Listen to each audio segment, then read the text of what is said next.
నేను మీ Bhargavi. Welcome back to our channel Bhargavi ముచ్చట్లు. ఏంటి రెగ్యులర్ గా అక్క హెయిర్ స్టైల్స్ తో మన ముందుకు వస్తుంది. ఈ రోజు కిచెన్ లో ఉంది అనుకుంటున్నారా? ఏం లేదండి, మన సబ్స్క్రైబర్ ఒకరు చాలా రోజుల నుంచి ఆల్మోస్ట్ ఒక 1 మంత్ పై నుంచి అయితే అక్క చికెన్ బిర్యానీ వీడియో చేయండి అని అడుగుతున్నారు. సో తనైతే కార్తీక మాసంలో అడిగింది అనమాట చికెన్ బిర్యానీ వీడియో చేయమని. సో కార్తీక మాసంలో ఇంట్లో నాన్ వెజ్ తినం కాబట్టి నేను కార్తీక మాసం అయిపోయిన తర్వాత చికెన్ బిర్యానీ చేస్తారని తనకైతే చెప్పాను అనమాట. సో ఈ రోజు అయితే తన కోసమని నేను చికెన్ బిర్యానీ అయితే ప్రిపేర్ చేయబోతున్నాను.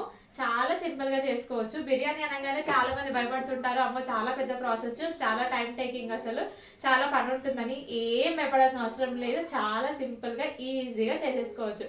ఒకసారి మా స్టైల్లో ట్రై చేసి చూడండి, మీకే తెలుస్తుంది. సో ఫస్ట్ అయితే నేను ఇక్కడ చికెన్ ని మంచిగా నీట్ గా కట్ చేసి పెట్టుకున్నాను అనమాట. చికెన్ అంతా కూడా ఇట్లా మీడియం సైజ్ ముక్కలే కొట్టిస్తాము ఇంట్లో కాబట్టి. సో ఏదైనా ఫంక్షన్స్ లోకి అయితే కనుక మనం పెద్ద పెద్ద పీసెస్ తీసుకుంటాం కదా. సో హోటల్లో అయితే పెద్ద పీసెస్ ఉంటాయి, వాటికి అంత ఉప్పు కారం కూడా పట్టినట్టుగా అనిపించింది. నాకైతే చాలా చప్పగా అనిపిస్తుంది, తినబుద్ధి కూడా కాదు. సో ఇంట్లో అయితే ఇలా చిన్న చిన్న పీసెస్ కొట్టించుకుంటే కనుక మనకి ఉప్పు కారాలు అనేది మసాలా అనేది బాగా పడుతుంది అనమాట. సో స్టార్ట్ చేద్దాం.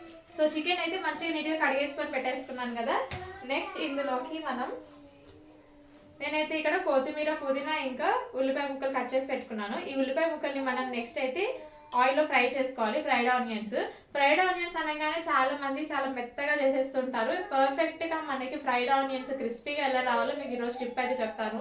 నెక్స్ట్ ఇదైతే ఫస్ట్ మనం మ్యారినేట్ చేసి పెట్టుకున్న తర్వాత ఈ ఫ్రైడ్ ఆనియన్స్ గురించి కూడా తెలుసుకుందాం. ఓకే, కొద్దిగా కొత్తిమీర, కొద్దిగా పుదీనా, కొద్దిగా పసుపు వేసుకోవాలి. పసుపు ఎక్కువ వేసుకోవద్దు, లైట్ గా వేసుకోవాలి, కొంచెం కలర్ కోసం అంతే. నెక్స్ట్ అయితే నేను ఇందులోకి కారం పొడి వేసుకుంటున్నాను. కారం పొడి మీ టేస్ట్ తగ్గట్టు వేసుకోండి. ఒకవేళ మీరు గ్రేవీ చేసుకునేటట్టు అయితే కనుక, అంటే మిర్చి మసాలా కానీ ఇంకేదైనా గ్రేవీ కర్రీ దీనికి చికెన్ కి కాంబినేషన్ గా చేసుకునేటట్టు అయితే కనుక మీరు కారం కొంచెం తగ్గించి వేసుకోవచ్చు. నేను ఏ గ్రేవీ చేయట్లేదు, రెగ్యులర్ గా అయితే బిర్యానీ చేసేసి రైతా అంటే పెరుగు చేస్తాను అనమాట, పెరుగు రైతా చేస్తాను. సో మీరు కనుక మసాలా కర్రీ చేసుకుంటాం అనుకుంటే మీరు ఇందులోకి కారం అనేది కొంచెం తగ్గించి వేసుకోవచ్చు. సో నేను ఇక్కడ కారం వేసేస్తున్నా. నెక్స్ట్ వచ్చేసి సాల్ట్ వేసేసుకుంటున్నా. సాల్ట్ మనం అన్నంలో కూడా వేస్తాం కాబట్టి చికెన్ కి సరిపడా వేసుకుంటే సరిపోతుంది. మనం చికెన్ కర్రీ వండితే ఎట్లా వేసుకుంటామో అట్లా వేస్తే సరిపోతుంది అనమాట. నెక్స్ట్ ఇందులోకి మనం అయితే హోల్ గరం మసాలా యాడ్ చేసుకోవాలి, చూపిస్తాను. సో ఇదన్నమాట నా హోల్ గరం మసాలా డబ్బా. సో నెక్స్ట్ ఇందులో నుంచి అయితే మనం షాజీరా, చెక్క, ఇలాచి, లవంగం ఇవన్నీ వేసేసుకుందాం. సో ఫస్ట్ వచ్చేసి కొద్దిగా షాజీరా వేసేస్తున్నాను. నెక్స్ట్ ఒక 2 ఇలాచి, ఇందులోకి ఒక 4 లవంగాలు వేసుకోవాలి, చిన్న దాల్చిన చెక్క ముక్క, అంతే. ఇందులో పెద్దగా హెవీగా మసాలా వేయాల్సిన అవసరం అయితే లేదు. ఓకే, నెక్స్ట్ ఇందులోకి కొద్దిగా గరం మసాలా ఆర్ ఎల్స్ మీరు ధనియాల పొడి కానీ బిర్యానీ మసాలా మీ దగ్గర ఉంటే వేసుకోవచ్చు, వేసుకోకపోయినా పర్వాలేదు. సో కొంచెం ధనియాల పొడి వేసుకుంటున్నా. కట్ చేసుకున్న పచ్చిమిర్చి ఒక 2 వేసేసుకోవాలి. సో నెక్స్ట్ ఇందులోకి మనం నిమ్మకాయ అయితే పిండేసుకోవాలన్నమాట. మంచిగా ఒక నిమ్మకాయ అయితే సరిపోతుంది. నెక్స్ట్ ఇందులోకి 1 టీ స్పూన్ ఆయిల్ అయితే వేసేసుకుంటున్నా. ఇక్కడ 1 kg చికెన్ తీసుకున్నాను కదా. సో మీరైతే ఒక 200 grams కర్డ్ అంటే పెరుగు తీసుకుంటే సరిపోతుంది. సో ఇవన్నీ వేసాం కదా, మంచిగా మిక్స్ చేసుకోవాలన్నమాట. ఎంత బాగా మిక్స్ చేసుకుంటే మసాలాలన్నీ పీసెస్కి ఎంత బాగా పడతాయి. ఇలా మ్యారినేషన్ చేసే టైం లేకపోయినా కూడా మనం చికెన్ బిర్యానీ అనేది చాలా సింపుల్గా ఈజీగా చేసుకోవచ్చు. నేను అది నెక్స్ట్ టైం ఎప్పుడైనా చూపిస్తాను మీకు. అంటే డైరెక్ట్గానే మనం ఇలా బిర్యానీ అయితే చేయొచ్చు అనమాట. మ్యారినేట్ చేసి పెట్టే పని అయితే ఉండదు. అది కూడా టేస్ట్ చాలా బాగుంటుంది, ఒక డిఫరెంట్ టేస్ట్ ఉంటుంది అనమాట, బాగుంటుంది. నెక్స్ట్ టైం ఫ్రై చేసినప్పుడు చూపిస్తాను మీకు. అన్నీ వేసాం కానీ అల్లం వెల్లుల్లి పేస్ట్ వేసానా మర్చిపోయాం కదా, వేద్దాం రండి. సో నేనైతే అల్లం వెల్లుల్లి పేస్ట్ పెట్టుకోవట్లేదు, కొంచెం టైం కుదరట్లేదు నా పిల్లలతోని. అందుకని ఈ చిన్న రోట్లో అయితే ఎప్పటికప్పుడు అల్లం వెల్లుల్లి పేస్ట్ దంచేసి వేసుకుంటున్నా. అల్లం వెల్లుల్లి 2 తీసుకున్నాను నేను. సో ఫ్రెష్గా దంచేసుకొని వేసుకుంటే ఇంకా బాగుంటుంది. నాన్ వెజ్లోకి అయితే ఫ్రెష్గా దంచిన అల్లం వెల్లుల్లి పేస్ట్ అయితే ఇంకా బాగుంటుంది. నెక్స్ట్ అయితే ఇందులోకి మనం ఫ్రెష్గా దంచుకున్న అల్లం వెల్లుల్లి పేస్ట్ కూడా వేసేసుకుందాం. అల్లం వెల్లుల్లి పేస్ట్ వేసాక ఒకసారి మంచిగా మిక్స్ చేసేసుకొని దీన్ని వీలైతే ఒక 1 hour పాటు ఫ్రిడ్జ్లో మ్యారినేట్ చేసి పెట్టుకోండి. 1 hour టైం లేదు అనుకుంటే కనుక మీరు అట్లీస్ట్ ½ an hour అయినా బయట పెట్టేసి సరిపోతుంది. బిర్యానీ అంటే ఇలానే చేయాలి, ఇవే వేయాలి అనే రూల్ ఏం లేదు. మన దగ్గర ఉన్న వస్తువులు, ఇంట్లో గరం మసాలాలు ఏ ఉన్నా లేకపోయినా కూడా బిర్యానీ చేసేయచ్చు. మనం మనసు పెట్టి చేయాలి కానీ చాలా టేస్టీగా వస్తుంది. ఇది మ్యారినేట్ అయ్యే లోపు మనం ఇక్కడ ఒకవైపు బాస్మతి రైస్ కడిగి పెట్టేసుకుందాం, మరోవైపు ఆనియన్స్ అయితే ఫ్రై చేసుకుందాం, బ్రౌన్ ఆనియన్స్. నెక్స్ట్ ఇక నేను ముందే ఆనియన్స్ కట్ చేసుకొని పెట్టేసుకున్నాను కదా, ఇట్లా బాగా సన్నగా ఉండాలన్నమాట, చాలా సన్నగా ఉండాలి. ఇట్లా సన్నగా ఉన్న ఉల్లిపాయలు అయితే మనం ఫ్రైడ్ ఆనియన్స్ చేసుకోవడానికి వీలుగా ఉంటుంది. నెక్స్ట్ మనం రైస్ కడిగేసి పెట్టేసుకుందాము, బాస్మతి రైస్. సో ఈ బాస్మతి రైస్ ని 2 సార్లు మంచిగా వాటర్ వేసి కడిగేసుకొని ఒక 1/2 అవర్ పాటు నానబెట్టి పెట్టుకుందాం. ఒక పక్క ఈ బాస్మతి రైస్ కడిగేసి పెట్టేసుకున్నాను, ఇవి నానుతూ ఉంటాయి. ఇవి నానే లోపు మనం ఏం చేద్దామనంటే ఫ్రైడ్ ఆనియన్స్ రెడీ చేసుకుందాం. స్టవ్ ఆన్ చేసుకొని ఇందులో ఆయిల్ వేసేసుకోవాలి. ఈ ఆనియన్స్ ఫ్రై చేసిన ఆయిలే మనం బిర్యానీలోకి వాడతాం అనమాట. ఈ ఆయిల్ ఏం వేస్ట్ అవ్వదు, చాలా ఫ్లేవర్గా వస్తుంది బిర్యానీ కూడా. సో ఆయిల్ అనేది బాగా హీట్ అవ్వాలన్నమాట ఈ ఫ్రైడ్ ఆనియన్స్ చేయడానికి. ఒకసారి ఆయిల్ హీట్ అయిందంటే మనం ఈ ఆనియన్స్ వేసుకొని ఫ్రై చేసుకోవచ్చు. ఆయిల్ బాగా హీట్ అయింది, ఇందులో మనకి ఆనియన్స్ వేసుకుందాం.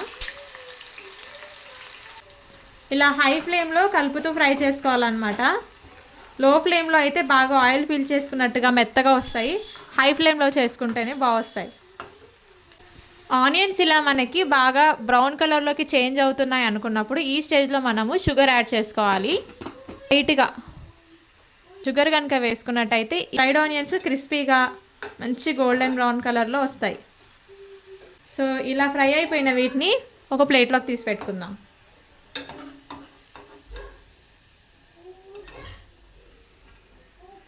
ఆయిల్లో ఏదైతే మనం ఫ్రైడ్ ఆనియన్స్ చేసుకున్నామో ఈ ఆయిల్ని వేస్ట్ చేయకుండా చికెన్లో వేసుకోవాలి. నేను ఒక 2 టేబుల్ స్పూన్స్ వేసుకుంటున్నా. ఫ్రైడ్ ఆనియన్స్ ఇలా పైన వేసేసి వదిలేయండి. మనం ఎట్లాగో మళ్ళీ దమ్ చేసేటప్పుడు వేరే గిన్నెలోకి షిఫ్ట్ చేస్తాం కదా, అప్పుడు కలిపేసుకుంటే సరిపోతుంది. ఇది మళ్ళీ ఒక 1/2 అవర్ పాటు ఫ్రిడ్జ్లో పెట్టేసుకోండి. సో మనకి రైస్ నానిపోయింది, అట్లానే మనం చికెన్ మ్యారినేట్ చేసి పెట్టి కూడా ఆల్మోస్ట్ 1 అవర్ అయిపోయింది అనమాట. సో నెక్స్ట్ అయితే మనం దమ్ ప్రిపేర్ చేసుకోవడానికి రెడీ చేసుకుందాం. మరోవైపు రైస్ అయితే కూడా ఉడికిచ్చేసుకుందాం అనమాట. సో రైస్ ఉడికించుకోవడానికి మనకు పెద్ద గిన్నె కావాలి. సో నేను అయితే రైస్ 3 గ్లాసెస్ తీసుకున్నాను. 3 గ్లాసెస్ రైస్కి మనం మామూలుగా అయితే అన్నం వండుకోవడానికి డబుల్ క్వాంటిటీ వేస్తాం కదా వాటర్, కాకపోతే ఇక్కడ 3 క్వాంటిటీ వేయాలన్నమాట. ఆల్మోస్ట్ ఒక 10 గ్లాసెస్ వాటర్ అయితే పోస్తాను ఇందులో. సో దీని నిండా కూడా వాటర్ వేసి పెట్టుకొని బాగా మరిగించుకోవాలన్నమాట. ఈ వాటర్ బాయిల్ అయ్యేలోపు మనం అయితే చికెన్ మ్యారినేట్ చేసి పెట్టుకున్నాం కదా, ఏ గిన్నెలో అయితే అంటే హండీలో కానీ లేదంటే ఇలా బిర్యానీ గిన్నెలో కానీ మనం బిర్యానీ చేద్దాం అనుకుంటామో అందులోకి చికెన్ అయితే ట్రాన్స్ఫర్ చేసేసుకోవాలి. సో నేనైతే ఇక్కడ నానబెట్టుకున్న చికెన్ని ఇందులోకి వేసేసుకుంటున్నాను. మనం ఇందాక ఫ్రైడ్ ఆనియన్స్ ఆయిల్ వేసాం కదా, ఇదంతా ఒకసారి బాగా మిక్స్ చేసేసుకోవాలి. ఇట్లా ఒకసారి బాగా మిక్స్ చేసుకున్నాక మనం బిర్యానీ వండుకునే గిన్నెలోకి ట్రాన్స్ఫర్ చేసుకోవాలి. ఇట్లా మంచిగా ప్యాన్ అంతా కూడా నీట్గా చికెన్ మొత్తం మ్యారినేట్ చేసిందంతా వేసుకోవాలన్నమాట. వాటర్ అయితే బాగా మరిగిపోయినాయి. నెక్స్ట్ ఇందులోకి మనము మసాలాలు అయితే వేసేసుకోవాలన్నమాట. అంటే హోల్ గరం మసాలా వేసుకోవాలి. షాజీరా వేసేసుకుంటున్నా. షాజీరా ఒక 3 ఇలాచి, ఒక 4 లవంగాలు, దాల్చిన చెక్క కొద్దిగా, 2 మరాఠీ మొగ్గ, ఒక అనాస పువ్వు, కొద్దిగా జాపత్రి వేసేసుకున్నాక ఇది బండ పువ్వు అంటాం కదా మనము, కొద్దిగా వేసుకుంటున్నా. సో ఇవన్నీ కూడా వేసి బాగా మరగనివ్వాలన్నమాట. షాజీరా అనేది కొంచెం ఎక్కువ ఉంటే బాగుంటుంది. సో నెక్స్ట్ అయితే బిర్యానీ అంటే బిర్యానీ ఆకు వేయకపోతే ఎట్లా, బిర్యానీకి వేసుకుందాం. ఇందులోకి మనం ముందుగా కట్ చేసి పెట్టుకున్న కొత్తిమీర, కొంచెం పుదీనా, అలాగే మనం ఆనియన్స్ ఫ్రై చేసుకున్నాం కదా, ఈ ఆయిల్ అనేది కొద్దిగా వేసుకోవాలి. ఫ్రెష్గా రుబ్బుకున్న అల్లం వెల్లుల్లి పేస్ట్. నీళ్లు బాగా మరిగిన తర్వాత మనం ముందుగా నానబెట్టి పెట్టుకున్న బాస్మతి రైస్ని కూడా వేసి ఒకసారి కలుపుకోవాలి. రైస్ ఉడుకుతుంది కదా, ఇప్పుడు మనం ఇందులో సాల్ట్ వేసుకోవాలి. సాల్ట్ ఎట్లా అంటే బాగా మనకి ఉప్పగా అనిపించాలన్నమాట. నార్మల్గా మనం బిర్యానీలోకి అంటే బగారా రైస్లోకి వేసుకునే సాల్ట్ కంటే కూడా ఇందులో సాల్ట్ కంటెంట్ అనేది ఎక్కువ ఉండాలి, అంటే ఈ వాటర్లో అనమాట. ఆల్రెడీ మనం చికెన్లో మ్యారినేట్ చేసుకున్నప్పుడు ఉప్పు కారం అన్నీ వేసుకున్నాం కదా, సో దానికి సరిపడా ఉంటుంది. ఈ రైస్కి సరిపడా మనం కొంచెం సాల్ట్ ఎక్కువగా ఉండేటట్టు చూసుకోవాలి, అప్పుడు మనకు కరెక్ట్గా సరిపోతుంది. ఇది తక్కువగా ఉంటే మాత్రం అప్పుడు చప్పగా అనిపిస్తుంది రైస్ అనేది, ఉప్పుగా అనిపించాలన్నమాట చాలా. చికెన్ లోకి వేసుకునే ముందు మీ అందరికి ఒక టిప్, సీక్రెట్ టిప్ ఏంటి అని అంటే మనకి బిర్యానీ మనం వేరే గ్రేవీ ఏది చేసుకునే అవసరం లేకున్నా కూడా గ్రేవీ రావాలి అని అంటే ఈ బిర్యానీ వాటర్ ఉంటాయి కదా, సో ఒక గ్లాస్ ఈ బిర్యానీ వాటర్ అనేది ఈ చికెన్ మీద మొత్తం వేసేసుకోవాలి. వేడి వేడి వాటర్ వేసుకోవాలి. అప్పుడు ముక్క అనేది బాగా సాఫ్ట్గా ఉంటుంది, అట్లానే మనకి కొంచెం గ్రేవీ అనేది వస్తుంది అనమాట. రైస్ ఒక 50% కుక్ అయిన తర్వాత మనం మ్యారినేట్ చేసి పెట్టుకున్న చికెన్ పైన ఒక లేయర్ వేసేసుకోవాలి. నెక్స్ట్ ఒక 2 మినిట్స్ ఉడికిచ్చేస్తే కనుక మనకు రైస్ అనేది ఒక 70% అయితే కుక్ అవుతుంది. ఆ 70% కుక్ అయిన రైస్ని కూడా మళ్ళీ ఒక లేయర్ అయితే వేసేసుకోవాలి. మళ్ళీ ఒక హాఫ్ మినిట్ పాటు వదిలేస్తే మనకి 90% అయితే కుక్ అవుతుంది అనమాట రైస్ అనేది. 90% కుక్ అయిన రైస్ని కూడా మళ్ళీ ఒక లేయర్లా వేసుకోవాలి. ఇలా రైస్ అంతా కూడా లేయర్స్గా వేసేసుకోవాలన్నమాట. అప్పుడు బిర్యానీ మనకి లేయర్స్గా బాగా పలుకులుగా మంచిగా వస్తుంది. రైస్ అనేది మెత్తబడకుండా ముద్ద అవ్వకుండా ఉంటుంది. బయట రెస్టారెంట్కి వెళ్ళి తెచ్చుకునే పని లేకుండా ఇంట్లోనే ఈ సండే ఈ బిర్యానీ పక్కా ట్రై చేయండి మరి.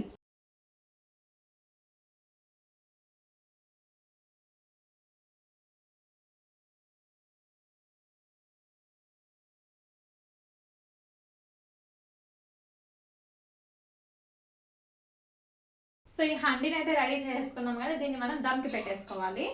మీరు బిర్యానీ చేసుకునే గిన్నె అడుగు మందంగా ఉంటే కనుక డైరెక్ట్గానే స్టవ్ మీద పెట్టేసి కుక్ చేసుకోవచ్చు. లేదు పలచగా ఉందనుకుంటే కనుక ముందైతే పెంక అంటే ప్యాన్ పెట్టేసుకొని దానిపైన మనం బిర్యానీ చేసుకునే గిన్నె పెట్టేసుకొని 5 మినిట్స్ హై ఫ్లేమ్ మీద 10 మినిట్స్ లో ఫ్లేమ్ లేదో కుక్ చేసుకోవాలి. బిర్యానీ అంటేనే మనం దమ్ చేస్తూ కుక్ చేసుకోవాలి కదా, అంటే ఆవిరి అనేది అసలు బయటికి వెళ్లకుండా ఉండాలి. సో అందుకని నేను ఇక్కడ ఉన్న హోల్ని అయితే కూడా చిన్న పిండి ముద్ద పెట్టేసి సీల్ చేసుకున్నాను అనమాట. బిర్యానీ కుక్ అవుతుంటే ఆ బిర్యానీ అయిందో లేదో మనకి ఎట్లా తెలుస్తుంది తెలుసా? స్మెల్. ఆ ఆవిరి నుంచి వచ్చే స్మెల్లే మనకు తెలిసిపోతుంది అనమాట. ఇల్లంతా గుమాయించిపోతుంది, అంత మంచి స్మెల్ వస్తుంది మనం పర్ఫెక్ట్గా బిర్యానీ చేస్తే కనుక. సో నేను హై ఫ్లేమ్లో 5 మినిట్స్ పెట్టిన, ఇంకా 10 మినిట్స్ అయితే లో ఫ్లేమ్లో పెట్టినా కదా. ఇప్పుడైతే స్టవ్ ఆపేసేద్దాం అనమాట. స్టవ్ ఆపేస్తే మనకి బిర్యానీ రెడీ. స్టవ్ ఆపేసిన తర్వాత వెంటనే సర్వ్ చేసుకోవద్దు ప్లేట్లోకి. ఫస్ట్ ఇది ఒక 10 మినిట్స్, వీలైతే కనుక ఒక 20 మినిట్స్ వదిలేస్తే కూడా ఇంకా మంచిది. అప్పుడు మంచిగా సెట్ అయిపోతుంది అనమాట. రైస్, బిర్యానీ, అన్నము, చికెన్ అంతా కూడా బాగా ఫ్లేవర్స్ అన్నీ కూడా మంచిగా మిక్స్ అయిపోతాయి. ఈ ఆవిరి మీద బాగా ఉడికిపోయి ఉంటుంది కాబట్టి ఒక 10 మినిట్స్ రెస్ట్ ఇచ్చేస్తే కనుక ఈ ఆవిరికే ఇంకొంచెం ఉడికిపోతుంది. మంచి టేస్ట్ అనేది, మంచి ఫ్లేవర్, మంచి స్మెల్ అనేది వస్తుంది. మంచి బిర్యానీని మనం ఎంజాయ్ చేయొచ్చు. సో నేనైతే నెక్స్ట్ స్టవ్ ఆపేసి ఒక 10 మినిట్స్ అయితే ఇట్లానే వదిలేస్తాను. రైట్, స్టవ్ ఆపేస్తాను. అన్నట్టు మీలో ఎంతమందికి చికెన్ బిర్యానీ అంటే ఇష్టం? మెయిన్గా మీలో ఎంతమంది బిర్యానీ లవర్స్ ఉన్నారు? నేనైతే మ్యాక్సిమం ఎప్పుడైనా చికెన్ తెస్తే చికెన్ లేదా చికెన్ కర్రీ లేదంటే ఇలా చికెన్ బిర్యానీ చేస్తాను. మటన్తో అయితే ఇప్పటిదాకా అసలు బిర్యానీ ట్రై చేయలేదు. చూద్దాం ఒకసారి ఎప్పుడైనా ట్రై చేసి చూద్దాం మనం కూడా బిర్యానీ ఎట్లా వస్తుంది మటన్తో అని. కాకపోతే చికెన్ అనేది తొందరగా కుక్ అయిపోతుంది కాబట్టి మనం చికెన్ బిర్యానీ రెగ్యులర్గా చేసుకుంటూ ఉంటాం. కాకపోతే మటన్ ఏంటి అని అంటే ఐదర్ కుక్కర్లో అయినా ఉడికించి పెట్టుకోవాలి, లేదా ముందు రోజు నైటే నానబెట్టేసి ఫ్రిడ్జ్లో పెట్టేసుకోవాలన్నమాట. సో అది కొంచెం ప్రాసెస్ టైం టేకింగే. కాకపోతే మనం మటన్ బిర్యానీ కుక్కర్లో కనుక ప్రెషర్ కుక్కర్లో కనుక పెట్టేసుకొని ఉడికించేసుకున్నాక బిర్యానీ లాగా ప్రిపేర్ చేసుకుంటే ఫాస్ట్గా అయిపోతుంది. చికెన్ బిర్యానీ కంటే కూడా ఫాస్ట్గా అయిపోతుందంట. సో ఒకసారి ట్రై చేద్దాం మనం కూడా. మీరు కూడా నేను చూపించిన స్టైల్లో ఒకసారి బిర్యానీ ట్రై చేసి చూడండి. మీలో చాలా మందికి నచ్చుతుందని అనుకుంటున్నాను. వీడియోని ఇప్పటిదాకా చూస్తే కనుక, వీడియో యూస్ఫుల్ అనిపిస్తే కనుక ఛానల్ని సబ్స్క్రైబ్ చేసుకోకపోతే వెంటనే ఛానల్ని సబ్స్క్రైబ్ చేసుకోండి. అండ్ అప్కమింగ్ వీడియోస్లో మీకు ఎలాంటి రెసిపీస్ కావాలనుకుంటున్నారో కూడా కామెంట్ సెక్షన్లో చెప్పడం మర్చిపోకండి. నాకు రెగ్యులర్గా వచ్చే కామెంట్స్లో హెయిర్ గురించి, హెయిర్ కేర్ గురించి అండ్ ఇంకా ఏంటి అంటే హెయిర్ కేర్ రొటీన్ వీడియోస్ చేయమని, అవన్నీ చేస్తాను. వాటితో పాటు నాకు కుకింగ్ అంటే కూడా చాలా ఇష్టం. కుకింగ్ కూడా చాలా బాగా చేస్తాను. మంచి మంచి రెసిపీస్ అన్ని కూడా మీతో షేర్ చేస్తాను. నెక్స్ట్ మీరు ఏ రెసిపీ చూడాలనుకుంటున్నారు నా స్టైల్లో అనేది కామెంట్ సెక్షన్లో చెప్పడం మర్చిపోకండి. అండ్ వీడియోని ఇంకా ఎవరైనా లైక్ చేయకపోతే మాత్రం వెంటనే ఎక్కడ లైక్ ఇచ్చేసేయండి. ఒక 10 మినిట్స్ అయిన తర్వాత అయితే మనం ఈ మూత ఓపెన్ చేసి చూద్దాం. సో బిర్యానీ అయ్యి ఆల్మోస్ట్ నేను ఒక 20 మినిట్స్ అయితే రెస్ట్ ఇచ్చేసినాను. నెక్స్ట్ ఓపెన్ చేసి చూద్దాం ఎట్లుందో బిర్యానీ అనేది. సో మీరు చూస్తే కనుక ఈ రైస్ అనేది పలుకులాగా బాగా పువ్వులాగా విచ్చుకుంటుంది అనమాట. చాలా బాగుంటుంది. సూపర్ యమ్మీ యమ్మీ చికెన్ బిర్యానీ రెడీ. కావాలా మీకు కూడా? అయితే కమెంట్ చేసేయండి మరి. So it's biryani tasting time. So biryani ఎప్పుడు సర్వ్ చేసుకున్నా ఇట్లా లాస్ట్లో నుంచి తీసుకోవాలన్నమాట, ఎండ్ నుంచి.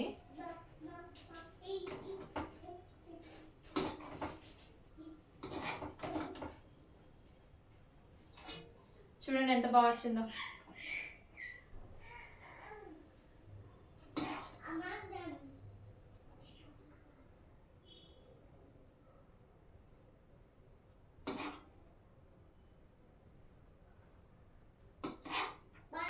ఏదేమైనా ఇంట్లో చేసుకున్న బిర్యానీ మస్తు టేస్ట్ ఉంటుంది కదా, మంచి సాటిస్ఫాక్షన్ ఇస్తుంది. 2 ముద్దలు ఎక్కువ కూడా తినగలుగుతాం మనం.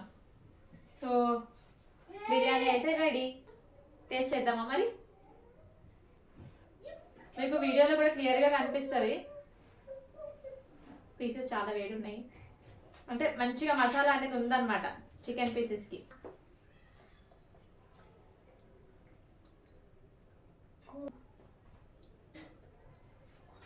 సాల్ట్, కారం, మసాలా అన్నీ ఫుల్గా సరిపోయినాయి.